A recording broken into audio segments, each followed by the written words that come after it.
So hey there, welcome back to another video of Javed Iqbal YouTube channel, and in this video we'll be talking about how automated Kubernetes audit log monitoring can harden container services. So starting out the video, Kubernetes environments are vulnerable to risk that an attacker can exploit to gain unauthorized access to other containers. Sensitive data and cloud resources. Learn how automating Kubernetes audit. This article has been written by Gadi Noor, CTO Al-Qaeda, published on July 29, 2020. So Kubernetes environments are vulnerable to risk that an attacker can exploit to gain unauthorized access to other containers.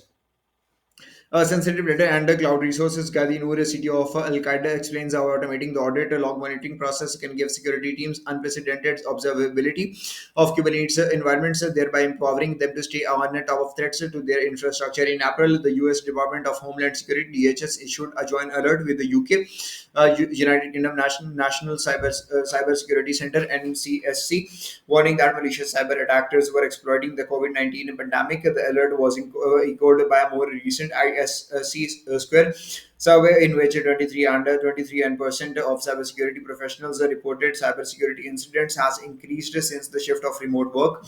Some organizations were reporting twice as many incidents as before. The new threats are largely driven by two factors. It's like anxieties related to COVID-19. The DHS alert notes that malicious actors are using COVID-19 as a lure for phishing attacks, to steal user credentials, or as a lure to download PDFs and small other mail in attachments containing malware or ransomware. The shift to remote work with the workforce staying home, the number of endpoints has increased as more of the people use private laptops or VPNs, expanding the attack surfaces for hackers to exploit. These reports are all the more concerning considering the pandemic has accelerated a migration to the cloud. For industries like the hard hit retail sector, cloud migration has been essential to survival.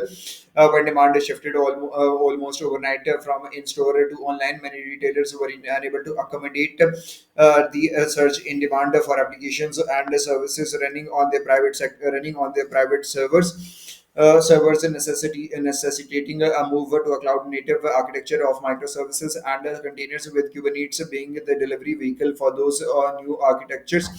You can learn more about email as the number one attack vector. Is your solution good enough? So cloud native tech stack comes under attack. So when it comes to managing containers, Kubernetes has become the de facto tool for cloud native container orchestration. The latest CNCF survey taken in March found that 78% were using Kubernetes in production. But although Kubernetes has been given many organizations the agility and efficiency to stay afloat during the economic crisis, the rapid transition has left many vulnerable to security risk that newcomers may be unfamiliar with.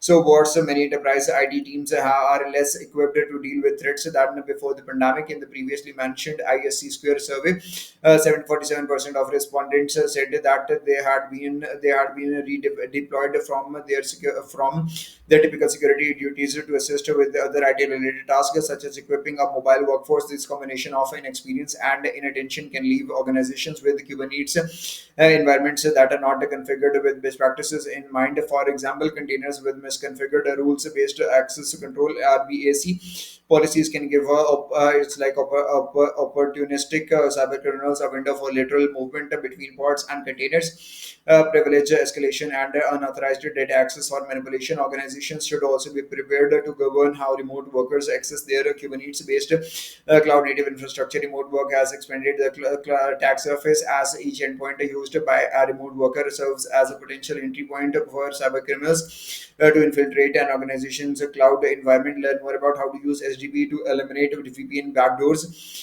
So it's all in the Kubernetes audit logs. So tracking security threats and vulnerabilities is a challenge in Kubernetes, considering it's ephemeral and distributed nature. So that was all for this particular video. Hope you have learned a lot from that, and we'll meet in the next one. Thank you for watching.